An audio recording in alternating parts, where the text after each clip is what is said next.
You get dressed every morning without thinking about it. You pull on a shirt. You zip up a jacket. You barely notice the fabric touching your skin anymore.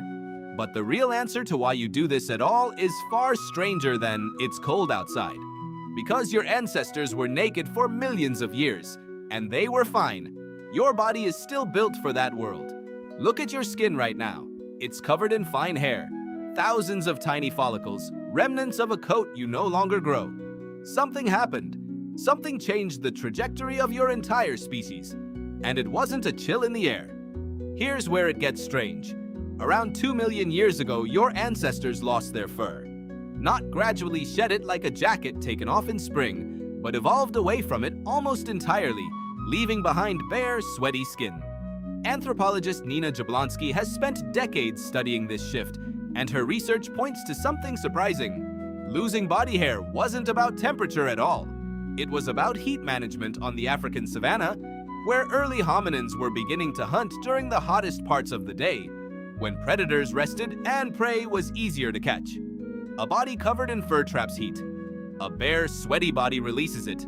Your ancestors traded warmth for endurance. So if fur was already gone for a reason, why did clothing show up later? This is the part most people get backwards. You'd assume clothes appeared the moment humans felt cold. But genetic evidence tells a different story. Researchers led by Mark Stoneking studied the DNA of human body lice, an insect that can only survive by living in clothing. By comparing the genetic divergence between body lice and head lice, his team estimated that clothing didn't appear until roughly 170,000 years ago. That's over 1 million years after humans lost their fur.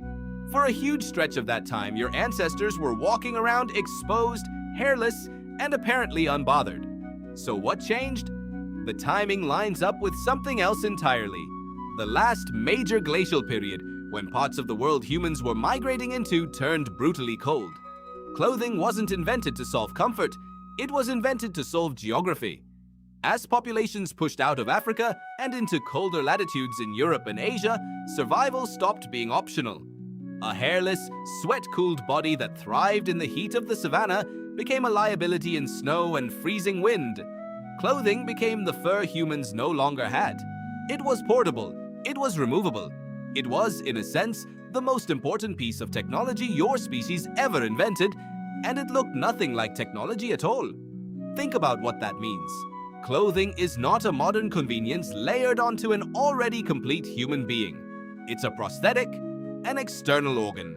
Without it, entire branches of the human family tree would have simply died out in the cold, unable to expand beyond the regions their bodies were built for. Every hoodie in your closet, every wool sock, every winter coat is a direct descendant of that first crude wrap of hide or woven plant fiber that let a hairless ape survive somewhere it was never supposed to live. But here's the twist nobody expects.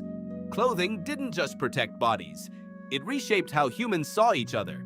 Once clothing existed, it stopped being purely functional almost immediately.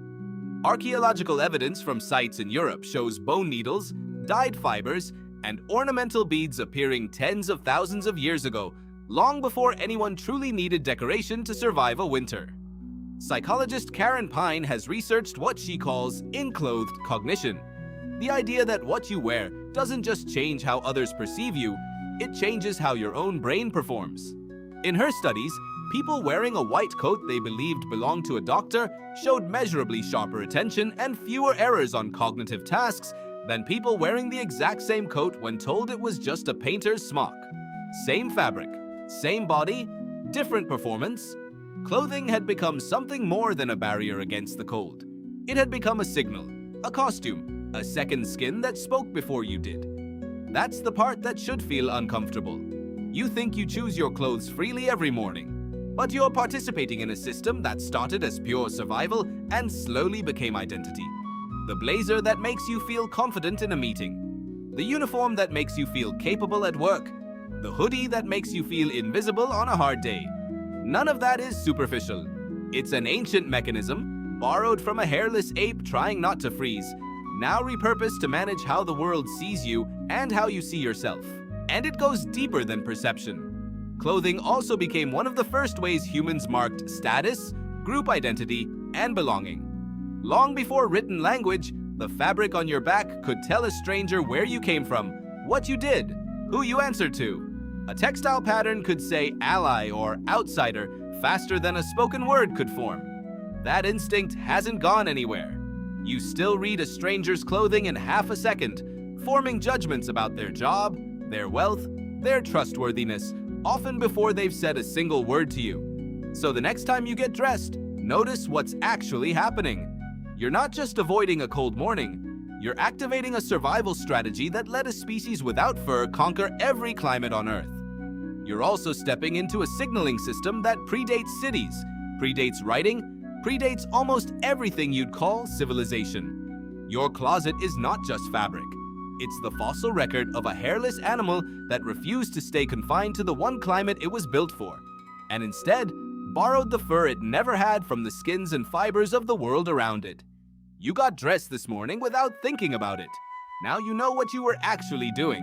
You were finishing an invention that started nearly 200,000 years ago, one that let a naked, sweaty ape wearing someone else's fur walk out into the snow and survive.